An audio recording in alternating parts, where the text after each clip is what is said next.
All right, everybody, we're live. I'd like to welcome in Stephanie at Mama Breaks, Greg at the Rebel Base Card, David Dixon at Star Wars Card Crazy, and we brought this group together just to talk about Star Wars cards.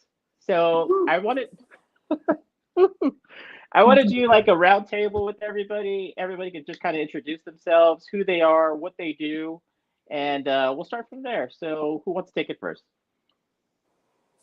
I'll get Uh, started. My name's Stephanie. Also known my handle and stuff and everything is Mama Breaks. People call me Mama, but Stephanie mostly. And I break baseball and Star Wars cards weekly. So majority of what I break is pretty much baseball, but a large percentage of it and a large part of my growth has been Star Wars cards. So Okay. And mhm. Stephanie, when you say that you're at Mama Breaks, what does that mean? Where can I find you at Mama Breaks? What am I looking for? You're looking for me on Instagram mainly. That's where I post all my content and like kind of updating on everything that I do. But I'm live almost every day on Fanatics Live, and I also do have a couple channels on the Whatnot on Okay. the that app. Yeah. And where can we find you on the Fanatics Live? Do we go to Fanatics Live channel in IG, or how do we find you? Yeah, so I have a link in my bio that'll take you there, but you could just go to Fanatics and search Mama Breaks or whatever. And like I said, if you're on there like Tuesday, Saturday, 9 to 5 Pacific, mostly all day, you'll see me live on there. You'll see my face somewhere. Sounds good. All right, Greg. Let's go with you. Um, Greg from the Rebel Base Card. Been collecting on and off, since I was a kid when the first Star Wars movies came out. And you could buy them for 15 cents a pack. So that story is as old as the lack of hair on my head. But it's been fun to dip back in, and it's been fun to collect, you know, before the COVID and during and after, and seeing how the industry's changed with the Topps acquisition and so forth, and the Star Wars cards we know and love. But um, getting to meet everybody in the community and getting to do kind of like what we're doing right now is really one of my favorite things. And that's just been a joy. And I just want to say thank you for having me on. I feel like, I see Mama like everywhere. And I'm like, it's amazing. And David and doing all these different, like the breaks and the videos and all that, it's like you really see where this hobby can go, and what there's no ceiling for all this. And this is what's just awesome. Even being in the room where this is happening, if I can quote Hamilton. Sorry. I won't do it again. Okay. All right, David. Star Wars Card Crazy. Can you Awesome. introduce yourself? Yeah, thanks for having me. So Dave Dixon, Star Wars Card Crazy, and I'll piggyback on Greg's comment. So I was probably 3 or 4 and making every effort to get out of the house and ride my bike down to the local convenience store where they sold Star Wars cards, and I too was buying them for 15 cents a pack, and I was devastated. I think when they went up to like 25 cents, because that meant my allowance that I was getting a couple of quarters every week wasn't going as far. So I would go out and find aluminum cans on the highway and trade those in, and then get a couple of bucks, and then go exchange that for Star Wars cards. So I've been at this a while. I took a break during my early adult years because I was too good for Star Wars cards, and then I dipped back into it several years ago, and here we are today. But happy to be here and joining you three good people. There's 4 of us on the screen. You three good people talking about Star Wars cards. Okay. And I'll begin with me. Hey, I'm Jules. So I got started into Star Wars cards a little later than everybody else. I probably just got started around the pandemic. My dad's always been a lifelong Star Wars fan, and so in our house, it was always my dad by himself, just being the Star Wars fan, and most of my family's all Star Trek fans. So don't be mad at me. But yeah. it took a while for my dad to wear me down, but he's like, I really think there's something in here in Star Wars, and you should really check it out. And so I started to gravitate towards more towards it. And then I was like, you know what? I collect cards already. And then during the pandemic, I was like, I got really hyped up on cards. And I was like, you know what? I'm just gonna dive straight into Star Wars cards, and it's just been a passion of mine ever since. And it just eats up a lot of my nights. So like 5, 6, 7 hours at nighttime, I'm just searching and reading the history on cards, and now I'm just buying artwork over artwork over artwork, and just become a full-on fanatic. I guess you could say that. So that's where I am. You're Yeah, definitely going through the stages. Yeah, for sure. definitely going through the stages. Yeah, now we're here. So Greg, I want to start with you right now. So you've been at this for a while. Your podcast is very informative. It's very Thank cleaned you. and polished. Cutscenes are phenomenal. Everything you do is basically, I think, grade A. So I really want to get started with you and your story. I know you kind of did a soft introduction into that, but how did you arrive to here to this point now? As far as like doing the channel or the collection? Both, actually. Let's do both. You know, it's interesting. It's like David does, like you collect as a kid and, you know, you can't really, it's hard to replicate, like, you know, having your parents give you some money to crack open some packs. And, you know, I remember, you know, it was really Star Wars that got me into, you know, the off season, you know, like in baseball and football, and this, the joy of opening those things and seeing things like, you know, Close Encounters and Battlestar Galactica, which I, you know, found some today at the Chicago Sports Spectacular. But, you know, when you go back and you find the cards, and then I know David could speak to this about the cards that happened that came out when you weren't collecting, and the joy of going back and finding those 90s Galaxy, and a lot of all those 90s sets are amazing, and all the detail that goes back into it. I think that's when you kind of get back into it, when I did in like 2015 when The Force Awakens comes out. And if you remember, they had those, you know, the Journey to The Force Awakens were those, that Starfield. And you're like, I saw those at Target. I'm going, man, that's cool. Those are like the cards I had when I was a kid. And, you know, then you start like, you go through all the retail, and then all of a sudden you go, what do you mean there's hobby boxes? What's this? What's this? What's this, you know, wizardry? And then you start like finding like, I don't know what a sketch card is. David now knows what a sketch card is. Look at the back of his, you know, thing. So we just, it's fun to kind of rediscover this passion. And, you know, and then I felt that, you know, I really wanted to kind of contribute, you know, like I'd done some tech blogging back in the day. I worked for Apple for a time in retail. And so you're around all these creative people. I'm like, I really want to do something, but I can't do Apple. What's the other thing I can do? I can do cards. And that was right around the time when Star Wars Celebration was coming to Chicago in 2019. And that's when I decided to launch the channel. And thankfully we had C2E2, which is, you know, one of the biggest shows in Chicago, and that was a test ground because it was also at McCormick Place where Celebration was going to be at. And so I got a microphone. You know, I'm classically trained. I had a media background, and so I kind of knew what I needed to do to kind of get in and what I could get away with, and then really kind of use those two shows as a springboard, and then started going to like local library cons where you meet like these sketch artists like Dawn Murphy, even before she got picked up by Topps. And you find that there's these artist alleys and all this, and wanting to find their stories, right? The people in the community, like yourselves, the people who are behind the cards, getting to talk to, sometimes I know Stephanie does this when you talk to people from the industry and Topps and things like that, and you're like, this is amazing, because it just feeds that urge to go, well, you know, who makes this kind of stuff? What's behind, you know, what's behind, how does this stuff get made and get put out? This is a custom card. And then you just kind of grow. And I think the more you do this, and, you know, you kind of build on it, it becomes this, you know, like Stephanie can speak to this, and David is, as far as like, man, this is a 24/7 operation. And if I don't do something, oh man, I didn't post to Instagram today, or I didn't get that, you know, now we have threads. Thanks.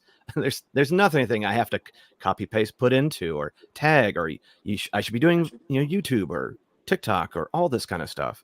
You know, you want to try to be everywhere, but at the end of the day, I think if someone realizes like they're genuinely interested in the cards, they love the cards, they care about the people who are following, you know, we're lucky enough to have people follow us. I don't care what, you know, level you're at. These people are awesome. They live in all different kinds of the parts of the country. They may not be in a big city. They might not have a con, or they might not have a LCS. But we could be a voice that does some good out there, even if just to tell them like, hey, there are different ways to collect. You don't have to compete with somebody. And so that's when I try to do with my channel, where I can sometimes step out and talk about, you know, like just the shows like Ahsoka or Andor, where I can bring on, you know, Greg Cass, my co-host for that, and we can kind of step out of that. Or if I go to, you know, like I was fortunate enough to go to the Disney 100 exhibition, the media day for it. I was a guest of Dan Zare with Coffee with Kenobi, and get to be around those folks and kind of, oh yeah, I remember doing that back in the day when I had a good career like that. But it was fun to kind of do that again and bring those stories out. And what you're hoping for is that people come along for the ride and go, look, they're kind of buying into me. And, you know, even like yesterday, there was a vendor at the show. All of a sudden I heard my name getting called. I'm like, I'm not wearing anything. I'm like, who's calling my name? And it's a guy, he doesn't have an online presence. You know, Augie, he's a listener. He just likes it. And I'm like, that's what I live for. It's like, you know, when someone comes up to you, go, I like what you do. It's great. And maybe I don't listen to everyone. It doesn't matter. But it's nice to know when someone is listening. And, you know, so I can go on, but I'm going to go get some coffee. So, all right. I'm going to. Okay. Good job, Greg. Good job, Greg. Thanks. Mama, so your name was brought up quite a lot. Do you want to kind of do a segue off of that? You're muted, Steph. Hey, sorry. I thought there was like a feed going back off of it. That's why I muted it. But yeah, it's just it's honestly been a blessing every step of the way on here. I didn't talk about a little bit. I didn't talk too much about how I got started, but you know, I was really obsessed with Pokemon growing up, and I'm a huge baseball fan. Love baseball since I was 8 years old. I played softball and I did baseball cards in high school and stuff. But it wasn't really until COVID I was teaching from home, and I saw that, you know, cards were cool again. Essentially, that's essentially what I thought, and I was like, okay, let me go back in here and start up a card collection again. I don't have interest in Pokemon. I did still love baseball, so I started picking up some baseball cards, started joining some break rooms on Instagram and stuff like that. And it wasn't really until, you know, there was a lot going on in the market at the time. I think I came in at the peak, like late 2020 and 2021 and all of that. And then sports just becomes a little bit like, what I want to say here is that once I found Star Wars cards, I think I was at a local show that I used to set up at, and then I saw somebody with Star Wars cards. The first card that really I'll never forget just was like, what is this? It was a Princess Leia Clear Zone 2016 Topps Chrome, and I was like, yes, I need this. I was like, what other stuff do you have? Let me see, you know. And that's when I really started diving in, and like you said, becoming super enthralled and just excited to have all these cards that reminded me of my childhood. My dad was a big Star Wars fan. I was in middle school when the prequels came out, and I was obsessed, and I had my lightsabers and everything. So it just really takes you back to being a kid, brings back the nostalgia for me. And then once 2021 Galaxy Chrome came out, I was like, yeah, this stuff is really nice. And at the time, I was breaking on the weekends, so I was still a teacher, and I was a middle school teacher, and I was breaking on the weekends, doing a lot of basketball and football and whatnot and stuff. And it wasn't until I saw Leighton was doing Star Wars breaks, and I was like, well, I'm collecting Star Wars cards. How do I do that? And I remember my first Star Wars case break was March of 2021. I did Masterwork, and Nice set. that was it. Now I love breaking Star Wars cards, Galaxy Chrome, any configuration I can try to figure out, trying to grow that as much as possible. But yeah, I'm really like Greg said, it's a full-time job. It's a more than full-time job. I decided to start breaking full-time about a year and 4 months ago. Now I've come to a point where I'm out of my home office, and I have two office spaces where we stream at least 45 hours a week. So that's awesome. Wow. Thank you. Congratulations. Super grateful for all of you, and this awesome Star Wars card community. Honestly, none of this is possible without all of you collectors first, and all of us. We're doing so much at the beginning, and this new renaissance of Star Wars cards, I think it's only starting. Steph, I think it's super cool how you have brought sports cards and Star Wars cards together. Like, I mean, I look around at least the Instagram community, and I don't see anyone that has, I want to use the word infiltrated, and I mean that in a positive way. Like, you've been able to work both the Star Wars community and the sports card, and you're known for both. You're not known for one or the other, but for both. And nobody else can carry the moniker like you can on this. That's pretty awesome how you've been able to do that. That's a great compliment, Dave, from you. Thank you so much. I'm just really honing in what keeps me going, and like Greg said, keeps me like wanting to do it every day and get better at it every day. Is just I love it. I love Star Wars and I love baseball. So those cards are what help bring me closer to those things. You know. Awesome. And you, David? Yeah, so for me, the story behind, I guess Star Wars Card Crazy, and I've shared this before, so this is probably a repeat for some of us, but really, like what you see behind me in this room that we've got, my son and I built. And so we built it as a place to kind of show off. Well, to be honest, guys, it was supposed to be for a lot of his pops. He's got a lot of pops. And I was going to throw some things in here, and he's going to do his pops. Things didn't work out that way. Now it's like Star Wars cards, and I've got Hot Toys figures, and I've got a whole wall of Lego UCS sets. And so, key point here is it started out with a venture, like co-venture with my son, and we wanted to kind of just show off some stuff. And we made a deal that we were going to get on Instagram and post a couple of cards and just see if that was interesting to anybody.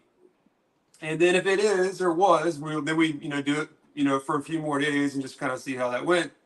But honest to goodness, for me, that's how it all started. Just let's just get on here and show some cards and see if anybody else cares about them. I had no idea when we got started how big the Star Wars social media community already was. I had played around in some of the Facebook groups, which I'm still very active in. But when I got onto Instagram, I had no idea.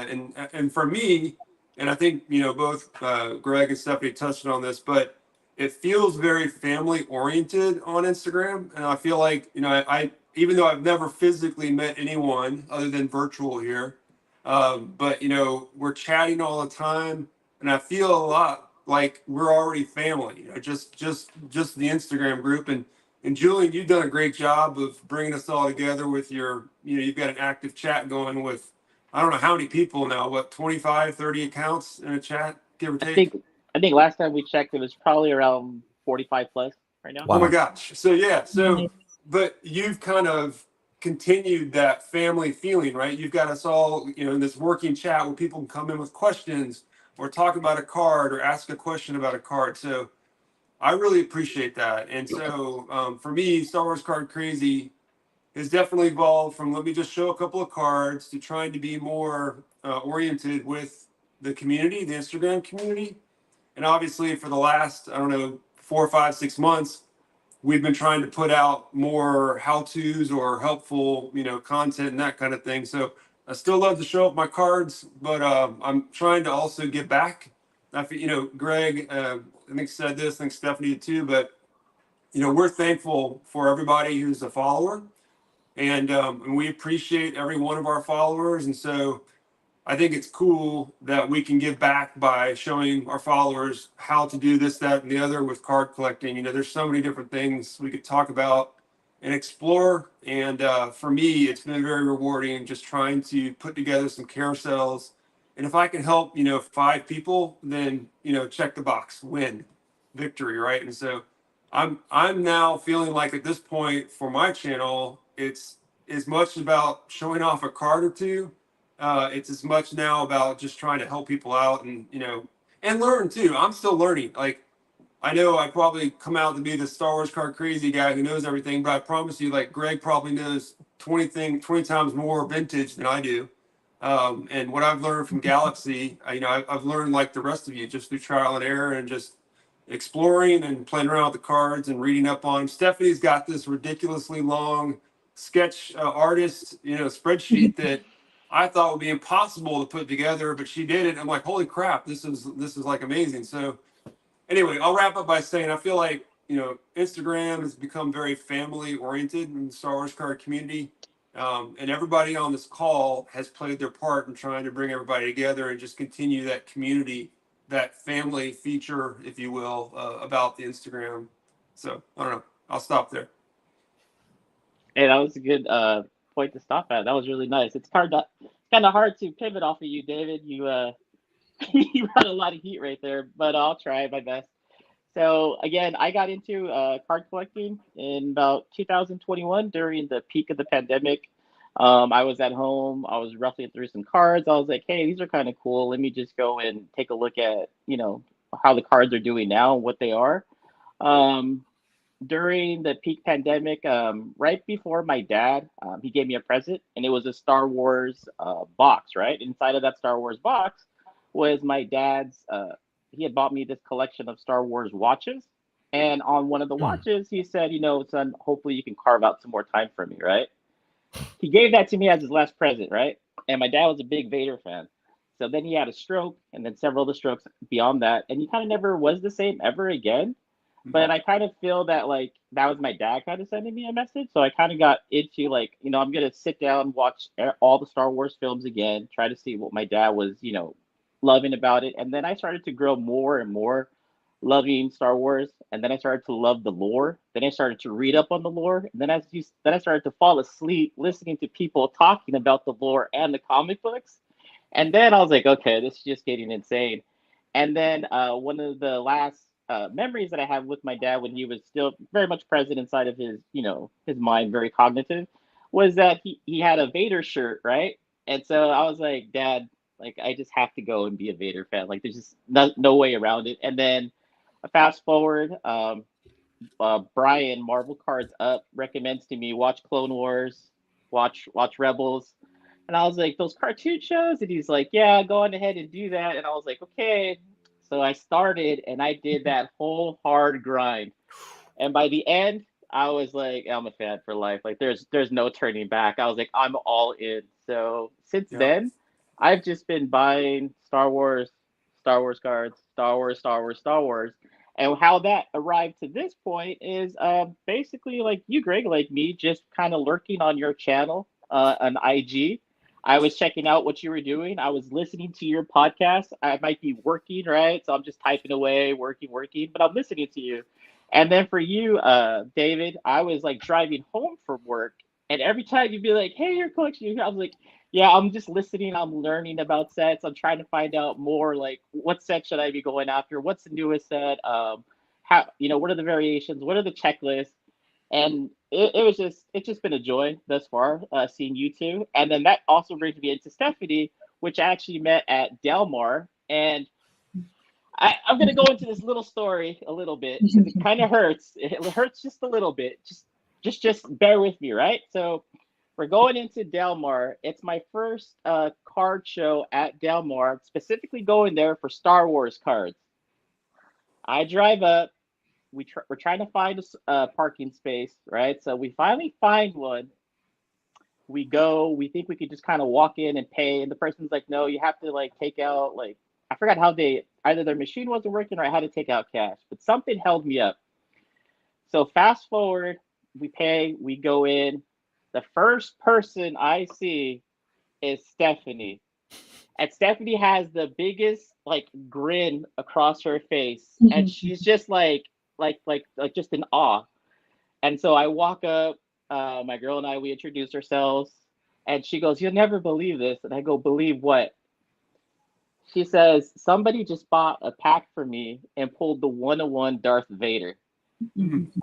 And I remember I was walking to her because I was like, this person has like a big smile and had a stack of Star Wars boxes. And I was like, "No, I'm going to buy a box."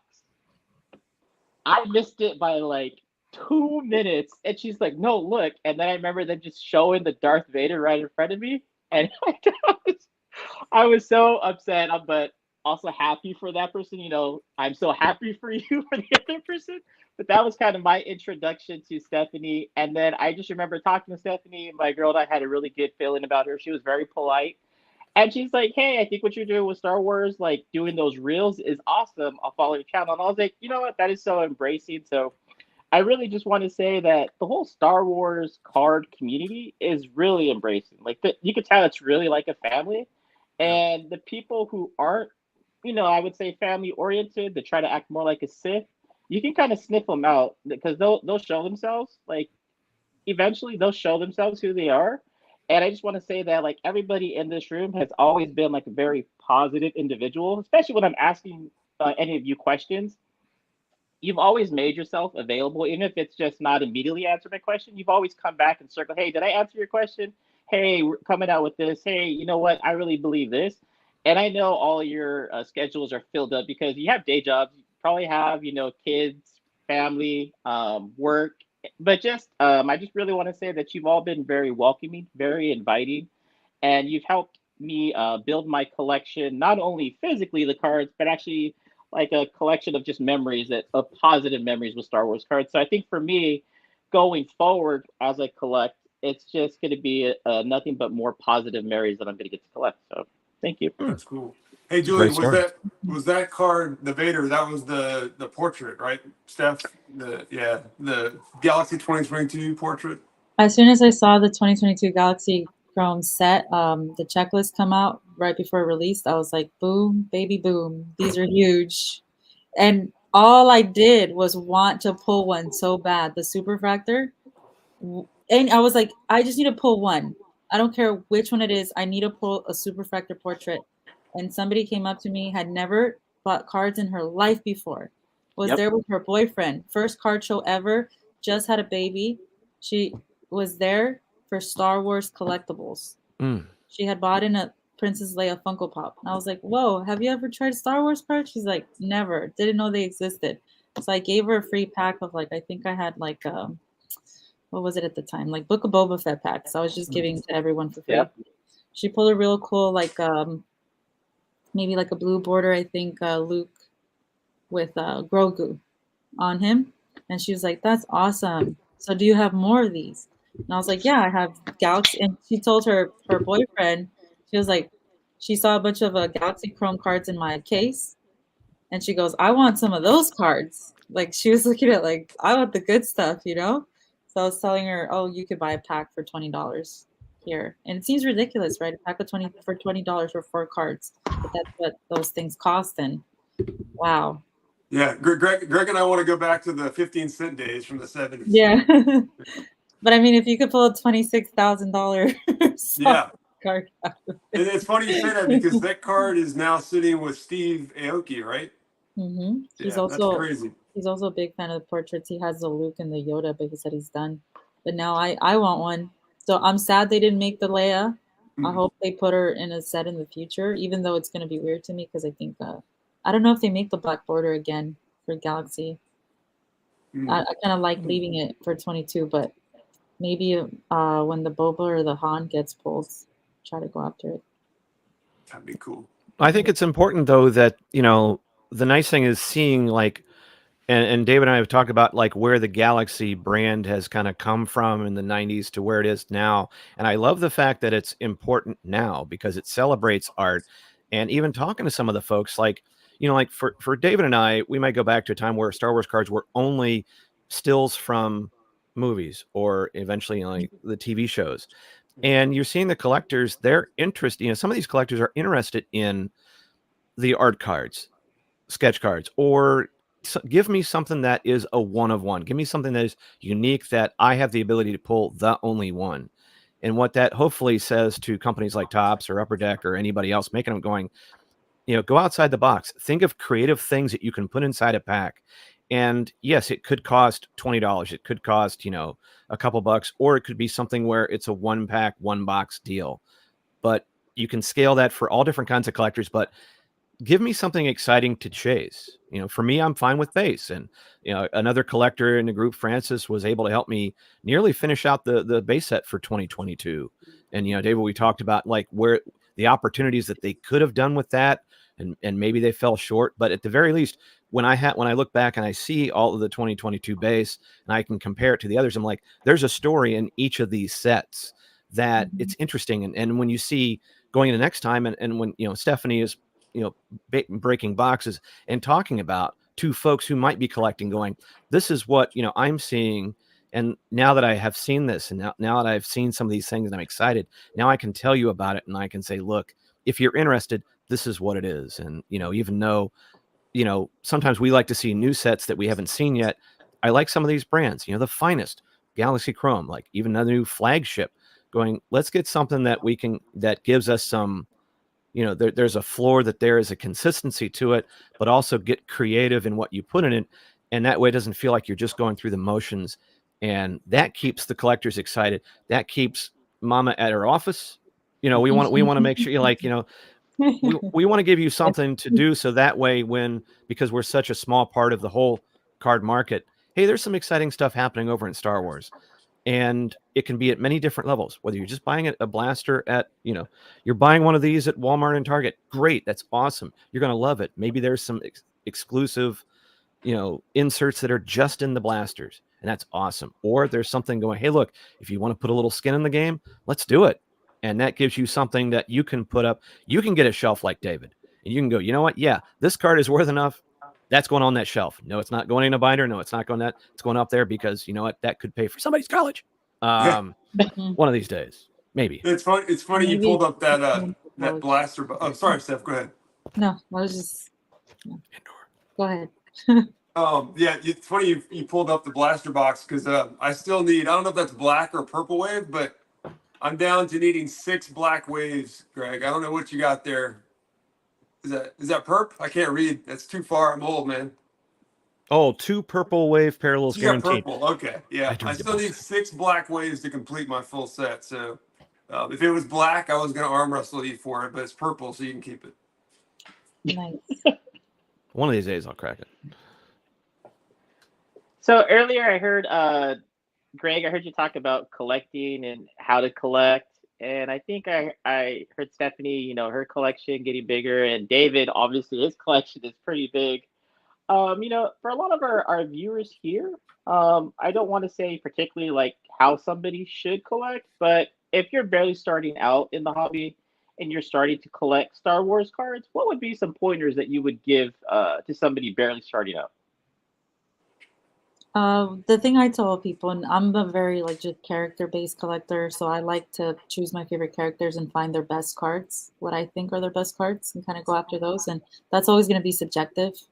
You can put a little history on it. Like I think I told you the portraits to me were huge because it's Galaxy in 1992. The first ever cards on there 1 through 13 were those portraits by John Smith, and having them in a chrome product and possibly get the Superfractor 1-of-1s. Like I put significance to it because of all those things, but that doesn't mean it's the biggest card for anybody else. A lot of people think like the Enter Vader is huge in that, which for many reasons it could be, but it's just kind of like that. Like pick your favorite characters and kind of just let yourself fall in love with the art, let yourself fall in love with the history and the research of it, and go after the rare ones. Honestly, that doesn't always mean like I don't know. That's just what I do, but definitely focus on your favorite characters. Yeah. Who are some of your favorite characters? Princess Leia, #1 for me. She's like the only female superhero I watched in movies growing up. Really, that actually had a presence in movies. So she's awesome. Jyn Erso. When I saw Rogue One, it really brought me back to Star Wars, honestly. And then I was like, okay, well, let me rewatch these sequels and stuff. And I really love Kylo Ren too. I've been recently letting myself fall back in love with Kylo Ren because I think, why not? There's exciting stuff happening. I think they're going to be doing some new stuff with the sequels to kind of bring our love back. Anakin has a little bit of redemption, so I'm picking up Kylo Ren right now. Snoodles for sure. There you go. There's a lot of funny jokes that we do. We like to make fun of certain cards and certain sets in my breaks on Friday too. So Snoodles is a legend for sure. Good. Yeah, just having fun with it too. There's a lot of great characters that you could just really have fun with. You don't have to be like, oh, Jabba's my favorite character. I just think Jabba's a really funny character, so I have a card of his, stuff like that. And there's no right or wrong way to collect. Agreed. Agreed, yeah. David or Greg, do you want to add on to that? Anything you would recommend to somebody barely starting out? Go ahead, Greg. I think it goes back to, what you have a connection with. And I don't care whether it's Funkos, Legos, cards, or what.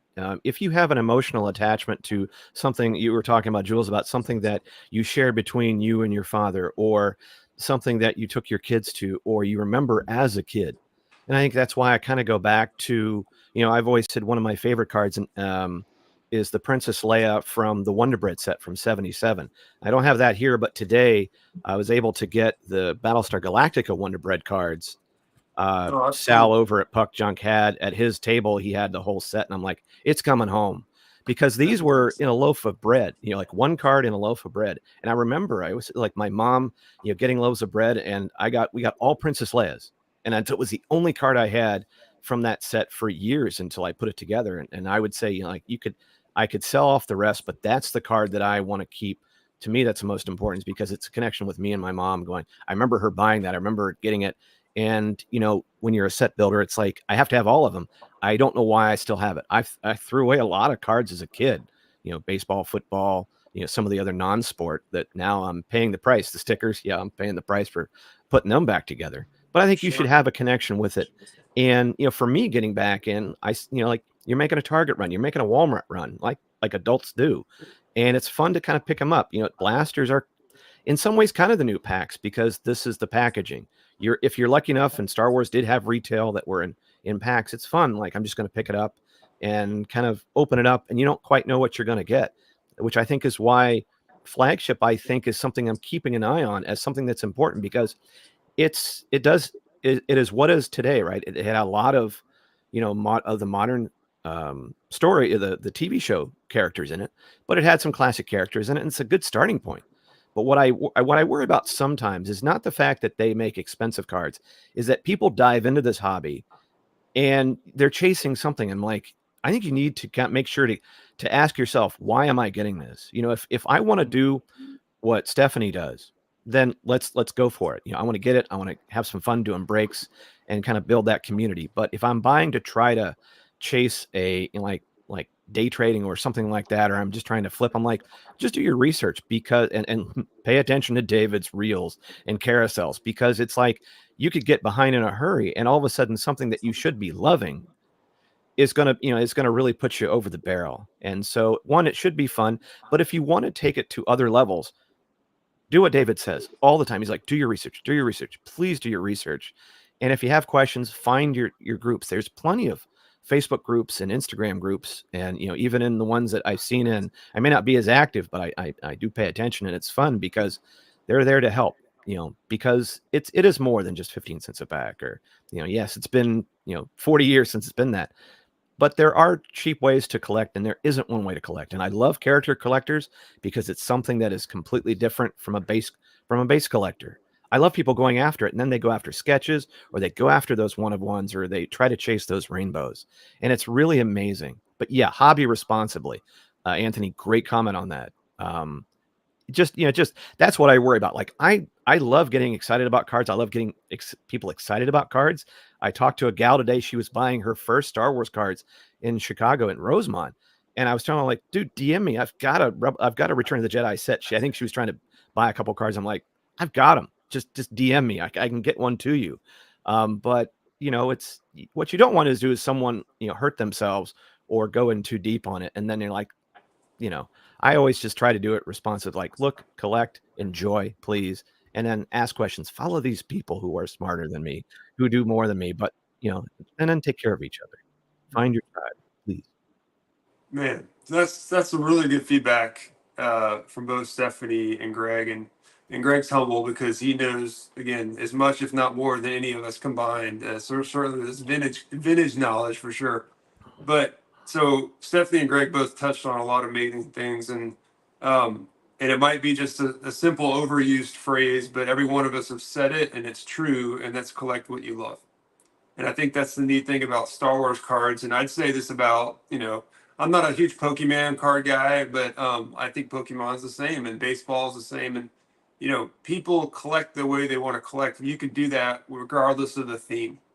It doesn't matter. And there's so much to offer. There's base cards, there's hits.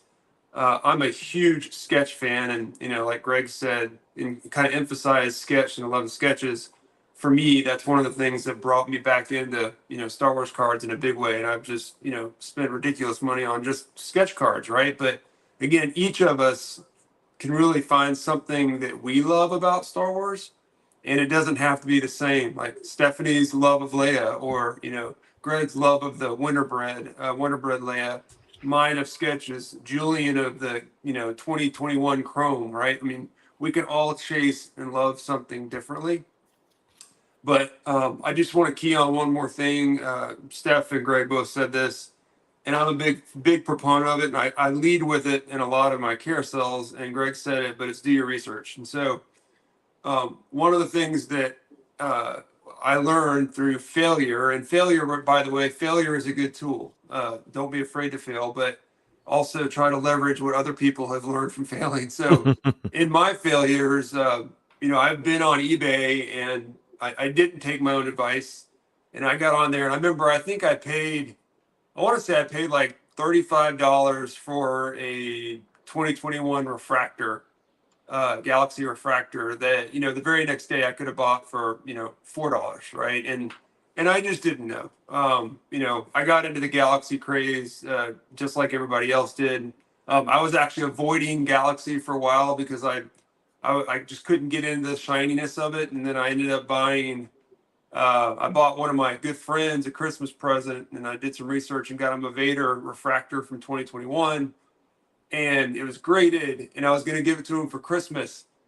And until about a month and a half ago, I still had that card in my collection. I never gave it to him, but that kind of started my Galaxy 2021 love.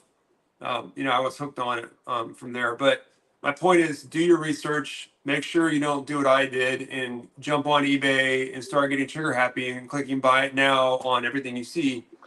Look at 130point.com, go out, talk to people, talk to any of these 4 people or the 3 people that I'm talking to now.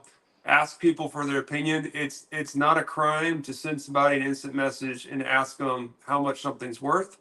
Don't feel upset if any one of us respond with a way to fish, right? We're gonna try to teach you how to fish so that you can help yourself in the future. But don't be shy about asking if you've got a question. We'll probably answer it, and then we'll also tell you next time, why don't you try doing this? And here's how you fish, if you will. But do your research. Make sure you're not spending more for those cards than you should be. And I would say that's my number 1 tip. But I really love what both Stephanie and Greg said as well. But how about you, Julian? What tips would you give? Oh God, where do I begin? Don't drink and Don't purchase drink. stuff. Don't drink it and No, purchase no, no. cards late at night on No, eBay. no. Definitely don't do that. That's probably That's awesome. one of the top 1 things I would tell somebody to do. I probably bought so many cards where I overpaid, kind of similar to your situation, David, and I might have had 1 too many beers, and I was like, oh yeah, sure, let's just buy it. And then the next day, you're like, wow. And so yeah, I usually so I always stick to my purchases, even if I had 1 too many beers. So I take that as like, hey, this is your punishment. You will learn. You will learn from this, and I learned very fast. I'll tell you that. Second thing I would say is kind of harping on all your ideas right here is just do your research. It's really important to do your research, and when you're doing your research, it's not just about doing your research, but then how do I want to say this?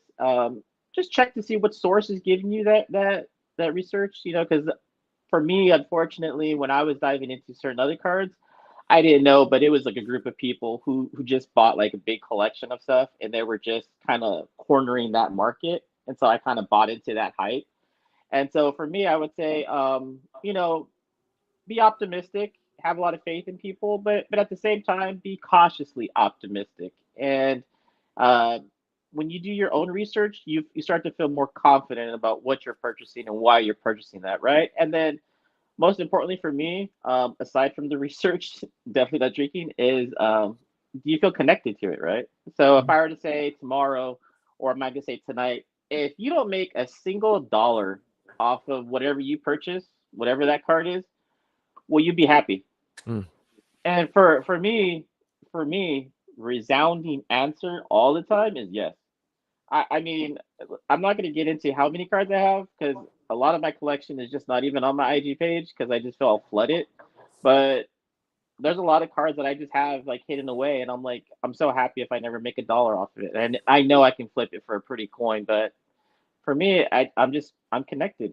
That's just where I'm at. So for most importantly, if you are going to get into the hobby, do it for the right reasons, and the right reasons for me at least are is that I feel connected, and I don't know. I get excited in my own brain when I start to do research and find cards that are just out there. I'm like, does anybody else know about this? And then maybe I can go to Greg or David, and David's like, oh yeah, sure. Look, I have the artwork that inspired that card, and he pulls out, Ralph McQuarrie, which I have back here too. His artwork somewhere right over there, you can see.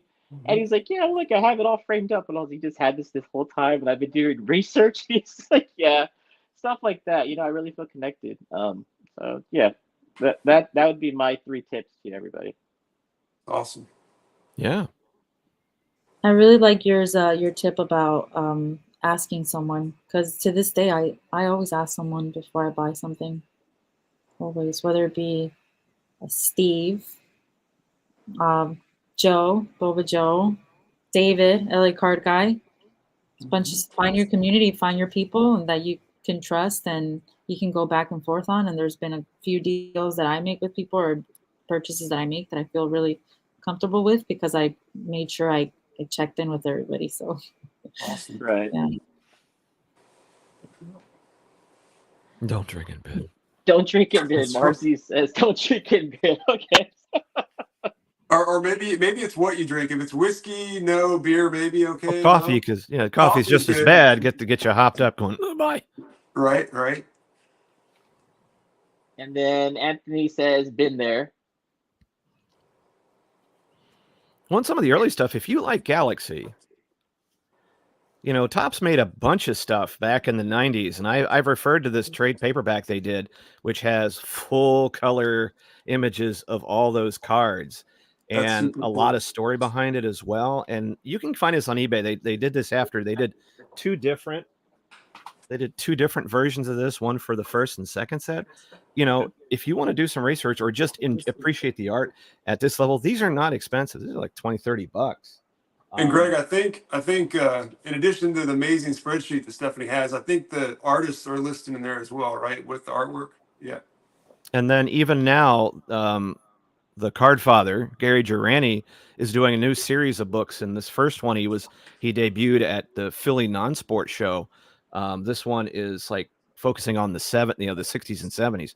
A lot of great histories in this, and it does touch on Star Wars. It has a section, but you can see a lot of, what went into, how they did it and why they did it. And Girani, who's still, he's a screenwriter as well. He was with Topps for 30 some years.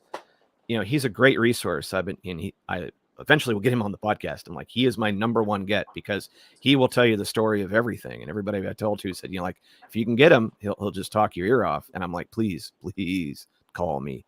But it's amazing, because you think of these sets as individual releases, but they're all connected based off of what's happening at the time. The where the company is, where the sets are, who's controlling it. And so none of this really lives in a vacuum. And, you don't necessarily have to know the history of this, back and forth, but there are these interesting resources that are out there, like the Abrams books, that they don't pay me for. I pimp them to death. They don't pay me a cent. But I'm not bitter. But it's fun, because even if you don't have these cards, you can go back and find out more about them. And, the story's still being written as far as Star Wars cards now are. And, I just like the fact that they're still making them, and they're making stuff that's not just flooding the market. One thing, Jules, is like, you come in at an interesting time, right? You come in during this peak interest that's gone back. We've had this hobby goes in cycles, and, what's going to keep, Stephanie, still doing what she's doing and loving it, is she's got to pay attention to what the market's doing. And hey, if this is not working, maybe I need to do something else, because I still want to enjoy it. I still want to be a part of this hobby and do all this. But I'm like, you got to understand that this stuff ebbs and flows. They make millions of these cards. If you're interested in value, you got to understand. You do your research. Yep. And then what's been some of your favorite collections? I think, okay, so I'm pretty sure I know David's kind of sitting right back there looking pretty in the background, all the shelves. But yeah, well lit. Yeah, must applaud him for that. But Stephanie and Greg, what have been some of your favorite sets? I know, Stephanie, you got really big into Galaxy. Is there any other sets that maybe you might want to highlight that some of our audience members might not be aware of? I really love Galaxy and I really love acetate cards. So high techs, going back into the old high tech sets has been something I've been doing. Even the new, it was a Comic Con exclusive in New York this year. The new high tech set, I've been keeping an eye on it and the market and seeing when's the right time to go grab the ones that I really want. Yeah. So I really think I that the first card, the first Star Wars card that really hooked me was that Clear Zone Princess Leia. So I have a bunch of those from that year, 96 Chrome.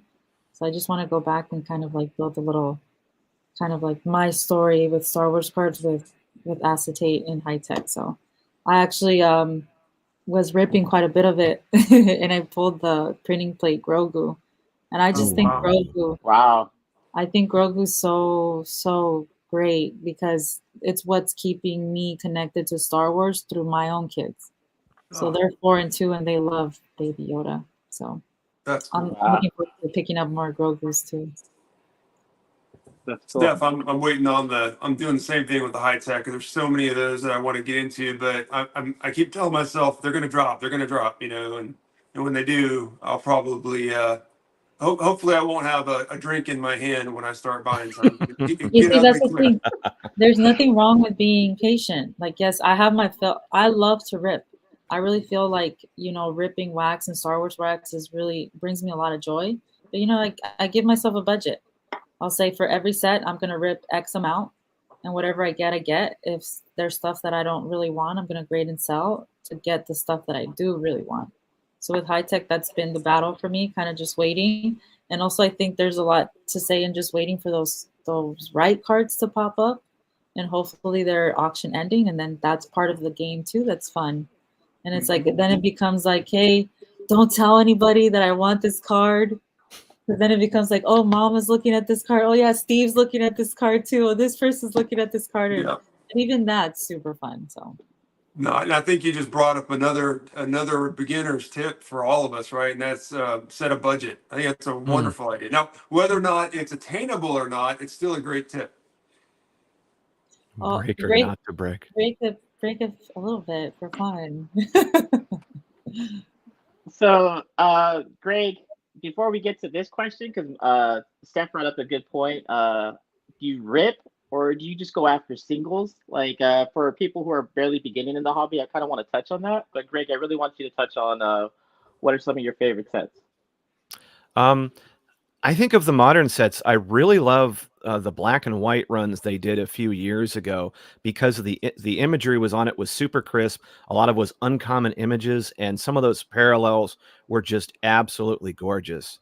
I always tell people it's like get the first Galaxy at the very least. If you want to kind of see what's happening or why this brand is what it is, go after some of those first Galaxy sets. The first one, they're cheap. They're not that hard to find. I would say also if you're going after vintage, go after that Empire Series 1. It's the high water mark of vintage. You see the title cards, checklist, Macquarie art, all that stuff in a great package, previews on the back, a little note. Those are amazing sets. Interesting, like the high tech came out like I think it was like 2016 or something like right before I got back into it. And so it's one of those things I've been kind of interested in. And I do like the fact that it's a little different material. But there's a lot of chrome lately, and I think Stephanie brings up a good point. It's like, be patient. If you're interested in something, but it's not in your price range, you don't have the budget yet. It's like, it's going to be there. This stuff is not disappearing off of shelves and it's not going to be gone forever. But I would just say, in addition to the Galaxy, the 90s wide visions, a lot of those 90s sets, they pack so much information. And if you're a Star Wars like community, if you're really into that, Steven Sansweet of Rancho Obi-Wan did a lot of the copy on the back of those 90s cards. And those things are amazing. I think next year when we get into there's another anniversary of a prequel film. They drop all the time, but look at some of those wide vision prequel ones as well. Really gorgeous. And, whether you like the prequels or not, the cards are absolutely gorgeous. But, it's nice is that, even when you're kind of looking at, even pull up Star Wars Card Trader. We haven't talked about that. I know that, time and a place, but those guys over there are doing the digital Galaxy cards. They're pulling in some of those artists, doing a lot of unique cards, Derek Laufman, Darren Pepe, and all those guys. just for the card trader. And you can kind of see some of like what their thinking is. And I think that sometimes they get cues off of that. And hopefully we see some of that down the line in physical. Go after the living set. Living set's gorgeous. Carlos Caballero, Chris Penix, they're just killing it. They've been doing it since 2019, since I've been doing it. And you can pick up those cards weekly. How about the throwbacks? So there's a lot of great stuff out there. Budget yourself, be patient, and and by all means, rip. Come on, man. Live a little. Rip. Enjoy life. I like that. So then that goes to one of our next questions. Great for the segue, Greg. I appreciate that layup right there. To break or not to break? So if you're a collector or you're new to the scene, is it better for you to just rip hobby boxes, blaster boxes? How do you feel about this? This seems to be a controversial subject. When I talk about it in the community, a lot of people will tell me, "Don't rip. Why are you wasting your money? Just don't rip at all." And then a lot of other people will be like, "Go on ahead, rip. Let's rip together. I want to do more of it." So I'd like to get all of your takes on this. I just want to start off by saying that obviously what I do is breaking. So Have to. I'm biased. I'm encouraging it, but also I always am extremely transparent about definitely setting a budget. Only rip what you're comfortable spending, knowing that you might not get anything. It's entertainment first and foremost. So I invite people to come to the stream and just hang out. And even if you don't buy a spot or buy a box, there's plenty of people that do, have the disposable income to do it and have fun. It's like going to the movies. You don't necessarily get any monetary value back at it, but it was entertaining. You can come to my streams and watch a full case open, and there's a lot of learning that we do too. Seeing how like the set is collated, what the pack outs look like in real time, what the sketches look like this year. So much insight that we get into the set by ripping it, and it's just really, really fun. So there's plenty of people in the world out there that can come to my streams and buy maybe a spot once a month or anything. Like what I'm saying is that it's supposed to be entertainment, and it brings everybody together to watch something be open, some cards that we love. So, Steph, can you but really definitely, if you're looking to make money by joining breaks, that's absolutely the wrong idea. No. Steph, can you really try to capture the magic behind breaking, what it actually feels like when you break and you pull like a really huge card? Like, can you try to give that feeling to our audience over here? Try to describe what that's like. I mean, you just gotta look at the reels that I post, and it always makes me laugh because I do a lot of those edits myself. It's just the huge dopamine rush when it finally gets pulled. You can see it in my eyes. My eyes kind of go, and it's just the kind of like you see the chat. Everybody in the chats, the chat starts going off. You get all the fires, all the wow, what is that? That's amazing kind of thing. And it's like all of us being able to share that together is the best part because we have so many great memories like that, and we continue talking about them again and again, and being super happy for people that pull the great cards, but also being super appreciative of like the stuff that's not considered big but still looks great. It's like, yeah, it's a great feeling. I love what I do. I wouldn't be doing it if I didn't. Good. David or Greg, you want to take it away? Go ahead, Greg. A friend of mine's, Steve over at Star Wars Topps Cards. I know his whole gig is he'll buy a box, he'll save one, and then he'll rip one. And that's one way to do it. Now it can get expensive depending upon what kind of product it is, but he has an awesome collection of sealed. And I'm fortunate enough that I have some sealed product, some older stuff and whatnot. I'm happy I have it, but at the end of the day, I ended up buying, I have sealed Galaxy, the early ones, but I ended up buying them anyway because I'm like, I want to see the cards. And I do think that, if you're buying them to hold on to it, then that's a different way of collecting. That's fine. But just do your research as far as like, if I'm going to buy and hold and release, cool. But I do think that like, this sometimes I worry, like sometimes when I don't break, I'm like, I feel like if I want to just open this now, I want to do it on like an Instagram live or something, because like I want to share it because it's fun. Because even though this is a retail blaster, people like to watch. They want to see if there's something in there, or they just want to see the cards. And sometimes that's how I feel like now. If I want to do this, I want to share it, not because I'm like, look at me, what I got. Just I'm like, hey, look, this is fun, and we can do it together, as opposed to me just sitting there just kind of going through it by myself. And then people in the back are going, what's he, like my family's going, what is that clown doing over there? But I would say, yeah, I think it's fun to rip. Even if you buy something and go, look, I just want to buy a little bit to open, and then I'm going to, put some up there, and maybe out with I like Stephanie's aspect of helping this hobby pay for itself, which is something that I could take a lesson from. It's like to get out there going, you know what? Because if you're able to kind of put some of that back in it, you're done with collecting, or maybe you bought it to flip it and you got a little bit for it. Hey, that means you're not taking it out of your own pocket. The market's helping you out, and that way you can keep on going. And a healthy hobby is what's going to keep you in it for a long haul. Yeah, I like that. It's Yeah, kind of well, helping the so- economy of it. So I say, like, if you're not ripping, the cards aren't going to go on eBay. So That 101 ain't going to break itself open. Somebody's got to do it. Yeah, and so I think Greg and Stephanie both just hit all of the different points. So I mean, I tend to side with Steph in terms of if you come into it, she mentioned you thinking about like a movie, but if you come into it thinking about it from an entertainment perspective and the fun value, right, instead of the card value, that way you're not disappointed, right? So whether you crack a set and pull a 101 or you don't pull anything, it's just the fun and it's the anticipation and excitement. I think, I'll make a shameless plug for Stephanie. Like, if you're concerned about breaking, you're concerned about value and losing money, I mean, just join one of Steph's break. I mean, enjoy breaking through her. Clearly, when you pull a 101, she's pulled the Vader. Steph's actually, you pulled, I've lost track how many 101s you pulled. It's crazy, but me too. just go live the excitement through her. And if you're worried about losing money or spending too much, and you just want to see what it's all about, just join one of Steph's breaks. Check it out for yourself.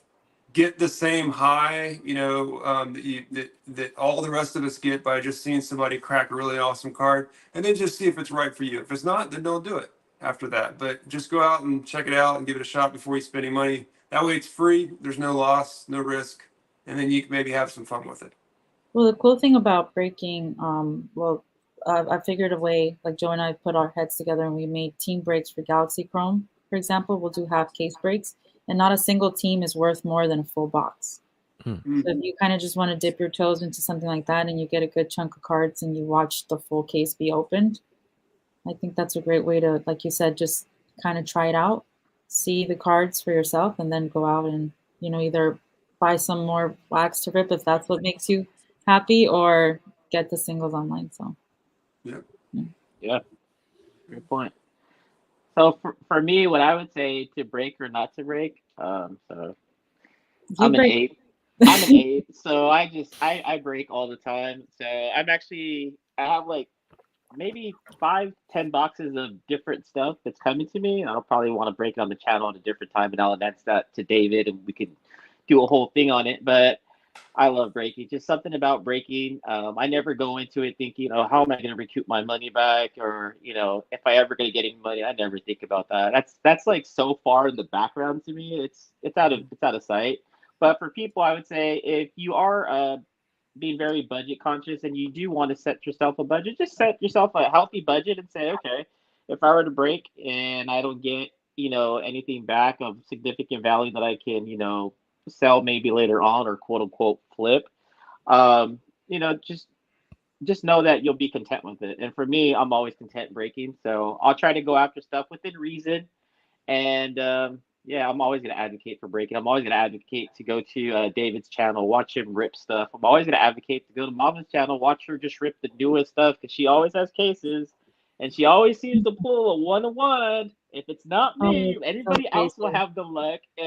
And for Greg, I haven't seen you rip too much, but you have so much history and insight into sets that when I hear you just talk about something, I secretly go on eBay and I'm starting looking up boxes and I'm starting like, what is he talking about? And I'm just looking at different sets. So I really encourage everybody just to again do the research. And sometimes you might find cards online, like through eBay. You might just type in a set. You're like, okay, well let me see what's in this box. And then you're like, oh, wow, that's cool art. Is anybody else picking up on this stuff? Then you start going to pop counts. You're like, wait a minute, no one's graded this card. And this card looks amazing. And then when you go and you show other people, they're like, yeah, that card's kind of a dud. But then you find one or two people who are like, dude, that is like some of the most greatest art I've ever seen. Like, why isn't anybody else talking about this? You're like, I know. And then you're like, yeah, Dave, we're going to get, online next time. And we're going to start ripping these boxes and showing it to everybody. I just get so jazzed and so pumped. And it's nothing like ripping that exact card that you're going after and then pulling that card that you wanted. So I'm always going to say that's one of the great things about collecting cards is that if you're collecting cards, I would say it's synonymous to just be breaking boxes of cards because that's part of the joy. It's so synonymous with it. And I can't foresee it any other way than not doing it. But yeah, that's my stance on that. No shortage of passion in Julian, for sure. Yes, thank you. It's fun stuff. It really is. Yeah, if you can't tell, I'm so passionate about it and purchasing boxes. And that kind of leads to a next question that I have for everybody. Here's one of the banner questions. It says, what was your best purchase of all time, Star Wars cards related? What was your best purchase?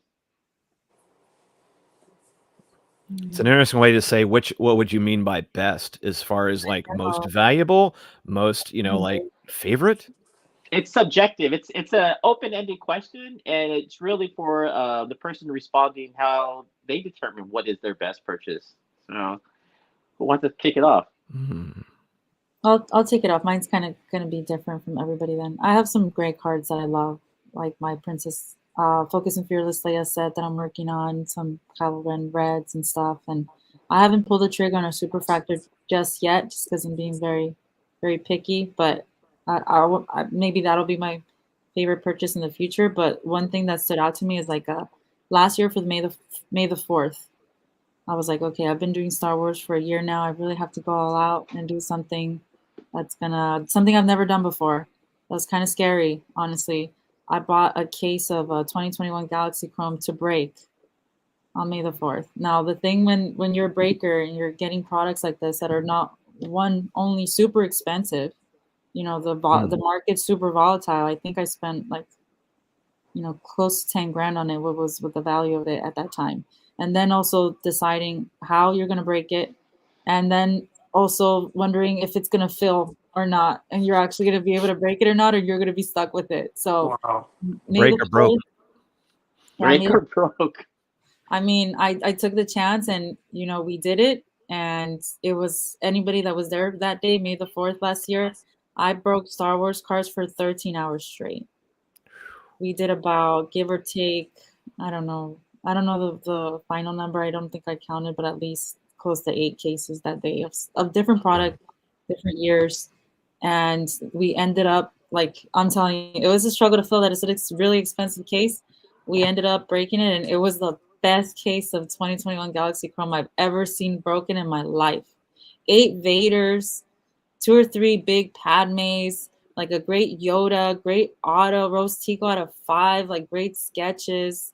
It was insane. So super, super great purchase and great money. It was so insane. I've got one of your Vaders, and I wasn't even there, but that's how insane it was. Can you believe they all gemmed? It's literally the force was so strong with us. There a bunch of crazy things like this happen, but yeah, it's just purchases like that, especially when you're building a business and something like that. At that point was a pretty scary purchase for me, but it worked out, and I feel like a lot of people learned about Star Wars cards that day, so it was all worth it. That's awesome. All right, so Greg or David, you're up next. Go ahead, Greg. I always feel like David's waiting. Yeah. I would say that the 2019 Skywalker Saga was very good to me. I pulled a lot of I pulled some nice autos from it. Even one my son gave me for Christmas. I got that 2 of 5 Hayden auto that I just at the National. I got it. I submitted it through CGC. I think I got an 8.5 or something, but still I was that's a big hit. And I got a couple other nice autos. I think I had like a Ashley Eckstein Matt Lanter dual auto from one of those, which I thought was pretty cool. But I'd have to say that Galaxy, that Chrome Galaxy, the first one, I bought a box when it was still reasonable. This is before everything really got crazy, and I ended up pulling, and I think it's somewhere buried on the Instagram channel, but I ended up pulling a Dawn Murphy sketch, and this is a gal who is an amazing artist, and having tracked some of her career from before she got hired by Topps, and then seeing her at Anaheim as one of those in the artist in the Star Wars art gallery where she was doing signed prints there. What's the odds of me pulling someone that I actually not only knew but had interviewed a number of times and got to watch the career, and so there's that connection. And she cut me a deal early on with one of her artist proofs, very early on when one of her first sets. But this one, which was a great one, from Solo Star Wars Story, it was a great sketch, and that to me was just something that was like, well, I have a connection to this one, and it was, and if I would have kept it sealed, right, man, I could have flipped that thing for 3 times what I paid for it. But I wouldn't have known that I would have had a sketch that really meant something. I mean, I love all the sketches and cards and things like that, but when you go, wow, now I have a connection to this card, and that's really cool. So that was probably one of my best breaks that I've done. Yeah, so there's a notch for breaking, right? To your point, if you hadn't have broke, you wouldn't have found it. So I'm gonna grab my favorite. All right, hang on a second. Can we just marvel at this display? Oh my goodness. Yeah, right. All right, so Hey, Jules, I have to check in with my guys. Jules, Okay. sorry. Yeah, sure. I have to check in with my guys. Really quick. No problem. Yeah. So right after this, yeah. But I want to hear this, but okay. I'll exit after this. Steffi, you'll probably appreciate this. So this is a 1 of 25 Carrie Fisher. Can you guys see that? Okay. That's gorgeous. Yeah, Nice. it's the alpha, and the neat thing about this card and why it's special is my son and I pulled it together, and it was really one of the entry point reasons or catalysts for both me and him getting back into cards. So we pulled this, and then a couple of Ingrid Hardy sketches in the same case. I now have nearly 100 Ingrid Hardy sketches. I've went kind of crazy on buying her sketches, but this one by far was the coolest. This was the first pack of the first hobby box within a case that we opened, and I just went ballistic, and I actually filmed it. I've got it somewhere on a video, and I was like a little kid in the candy store screaming at the top of my lungs that we got this card. So for me, that's probably the most special one there. It's a great pull. Nice. That's amazing. So sorry, right. so sorry everybody, but my breakers just finished the stream, so I have to check in and head out. But anytime, I'll come back. Thanks so much for having me. Appreciate every single one of you. Thanks, Steph. Nice talking with you. Nice talking with you, Steph. All right, so for me, I'm gonna say it's 2021 Chrome Legacy. I pulled a Darth Vader out of 5. Yeah, and then I pulled a Ahsoka Tano Force Wielder out of 5, and then I pulled Kanan Jarrus sketch card, and and then I pulled, I think it was Grand Admiral Thrawn. I think that was from the same case. If not, forgive me, but I also pulled a number 10 out of Grogu. Grogu's like he's touching the screen, and he's like looking at Luke Skywalker. So at the end of Mandalorian season 2, you know how Luke Skywalker's coming in to save Grogu and like take him up. So it's just Grogu, and he's touching the screen, and you could see like his hand, like feeling the Force. So for me, that was a very emotional scene. And all those cards are very emotional. And when I broke Chrome Legacy, I was actually looking for the Force Wielders card of Ahsoka out of 5. And because I was so hyped off of Rebels, so hyped off of Clone Wars, that I was just like, I gotta go get it. Like I gotta try, And then I was asking people, has anybody pulled it out of 5? Ahsoka, and everybody was like, Mum was the word. Like nobody knew anything. Like nobody could tell me. And so I was like, you know what? I'm just gonna go try for it. And when I did do that, I also pulled an Angel of Elan sketch card of a Porg. So I was like, I was just breaking so many cards, so much like just heat and fire. I was like, is this normal? And everyone's like, this is not normal. Like, what's going on? And I was like, why isn't this normal? Like, I don't understand. And then people were telling me about the Force Wilderness, like people have been chasing after it. I was like, really? Because I've been asking everybody, and nobody seems to tell me anything about them. So, for me, that has to be my best purchase of all time, and it's kept my fire running. So That's cool. where I have with Nice. that. Yeah. Fun. All right. So I think with Steph out, we're at 1minute and 15 seconds. David, what do you think? Do we want to call it here, or do you want to keep going? I mean, we can end on a high note and and set expectations with all these amazing viewers that we're going to do this again, hopefully soon, right? I'd be down Yes. for that. Okay, Greg. So, Greg, that's gonna be one of my next questions for you, Greg, you have so much insight and knowledge, and I know David's a planner. David's a hardcore planner.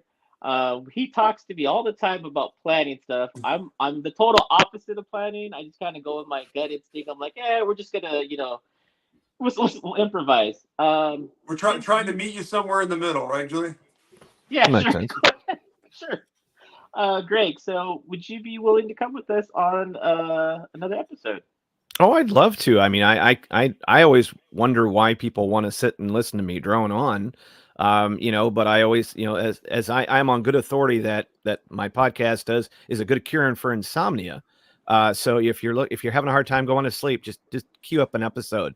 You'll help me on the download numbers, and you'll go I'm right to take sleep. you up on that. I'm gonna take you up on that, Greg. Just nice, soothing. But no, it's fun because I think that there's a lot to this hobby, and Stephanie and David and everybody, and I love meeting folks. Even if I'm not as active in some of these groups as I should be, it's fun because people are in there, they're helping each other out, and I think there's a lot of topics that we could dive in on. And I think that this was nice. There's a lot of good synergy here, and you're getting a lot of different viewpoints. I mean, Stephanie, awesome, because like what she's doing, that's amazing, and that's just on a different level. It doesn't mean that it's like, hey, no, it's just like I want to hear what she's doing. I want to see what David's doing, because like when I see some of his carousels, I go, dang it, that's what I should be doing. But this is not a competition. This is just about like, hey, there are different ways to collect, and as long as people are interested and they have questions, I love this, and getting a chance to talk to folks, and hopefully they can glean something out of this and continue their enjoyment or enhance their enjoyment. Because if no one's enjoying this hobby, there's not a hobby. There's just a bunch of us with a bunch of cardboard that I can enjoy, but it's much more fun. And I wish I could have said this, Stephanie. It's like, what, when you're doing one of those breaks, you're getting like a slot on one of her breaks. It's like you're kind of being a part of something. It's not you're everybody gets to enjoy that together, because everybody wants to see what gets pulled. And I'm sure if somebody pulls something great and you get that, they're going to be, yes, they're going to be like, oh man, I missed out on that. But I'm like, cool, that person got a cool card, and I'm happy because now they have something that they can have in their PC, or maybe they want to flip it, or maybe they're going to trade it. I mean, good Lord, these are called trading cards. I didn't get a chance to do a lot of that as a kid, but it's like, if I'm in a place where I can trade cards with folks, my God, that's like fulfilling a childhood fantasy. So, if I can add some value, I'm in. Awesome. Yeah, you totally add value, and David really adds value. And I was really super charged up to get David onto YouTube. I know David was a little hesitant at times, and he dipped his toes in. And hopefully, this session with David is saying, you know what, this has solidified it for me. I want to come back to YouTube, and I want to continue bringing more content. So with that being said, I think I should ask David right now. David, do you want to come back? Do you like this type of content? Do you think there's a future here on YouTube? Yeah, see, I've convinced you to come up with a story in such a creative way. I actually was wanting you to get me to join YouTube. So my evil plan has worked. It all came back around. Okay, sounds good. All right. So then, I guess with that, I want to tell everybody thank you for coming today. And Greg, where can we find you at? Rebel Base Card on IG. Yes, on Instagram, X/Twitter, Threads. I do a little on Substack, and I do have a little bit of YouTube out there, which I need to just seed more. But usually, I find myself on Instagram and X/Twitter more than the others. And of course, if you do the digital side, you can find me in all the card trader apps at CornFed Tech. And then the podcast where, like Apple Podcasts, Google Podcasts, Spotify. Spotify's really been kind of up in the game as far as like being a podcast platform. They host us. And it's nice. And, hopefully, like I said, there's content out there that, it's card related. Sometimes it's community related, because I love talking to people in the community, whether they do cosplay or they're a creator, or they do, cool people who do like custom cards. I love those, the 501st and things like that. I love finding out their story. I got to get you guys. I know I've recorded more of David, and I need to get a lot of that back on there. But Jules and Stephanie, invitations to come on. Let's go dive deeper, tell your story, and let's help put some people to sleep. Come on, we can do it. Come on, people need their sleep. Just hit play, and then there you go. Okay, sounds good. I like it. And David, obviously, so you're Star Wars Card Crazy on IG. Where else can people follow you? That's pretty much it. I'm on Facebook too, but more just an active participant there. I really don't have a huge leadership presence, if you will, on Facebook. But my main hangout is definitely Instagram, Star Wars Card Crazy. And if you're not following me, maybe consider it and come on over and say hello. Send me a message. I'd love to connect. I answer all my messages. Julian can attest to that. So he does. But He does. yeah, Instagram's the place for me. Okay. And then, are you also on Whatnot still, David? I am on Whatnot, yeah, and I was doing auctions every month. Now it's been every 2 or 3 months. So I'm actually due one soon. I've got to get another case of Galaxy. As soon as I do that, we'll get out there and rip some more Whatnot. Okay, and where can they? So on Whatnot, when they go follow you, they can see you there. But will you be posting? Hey, you're going to be on Whatnot on your IG channel? Absolutely, yeah. I will. Okay. And whenever I do a Whatnot, I'll advertise it on IG, and then I also do a co-feed. I'm also running live on Instagram against the Whatnot auction, so that folks that come on my Instagram live, they can just pop over to Whatnot and see us there. Sounds good. And by the way, David, when you're on Instagram, like I've gotten in a habit of like, if you favorite an account, they show up more often at the top of your feed. We all play against the algorithm, and a lot of times we can miss stuff. So if you have like, set up notifications and make sure to do favorites, you'll see that, oh, Star Wars Card Crazy is going live. Must be something going on or stuff like. And that's just something where it's like, just because so many different accounts and you're getting all this other stuff that are getting in the way of the people that you're wanting to kind of see what's going on. Do yourself a little favor there and organize your Instagram so that way you can make sure to be there when he's going to crack some cool whack. Yep, do that for sure. All right, awesome. Everybody. So I think with that being said, we're done. And Greg, I really wanted you to send us out. Can you do your famous line, "Great pool kid"? Sure. Well, for everyone here, your collection is bigger than mine. Star Wars Card Crazy and Mama Breaks. This is Greg from the Rebel Base Card. Great pull, kid. Thank you. Bye, everybody. See you guys.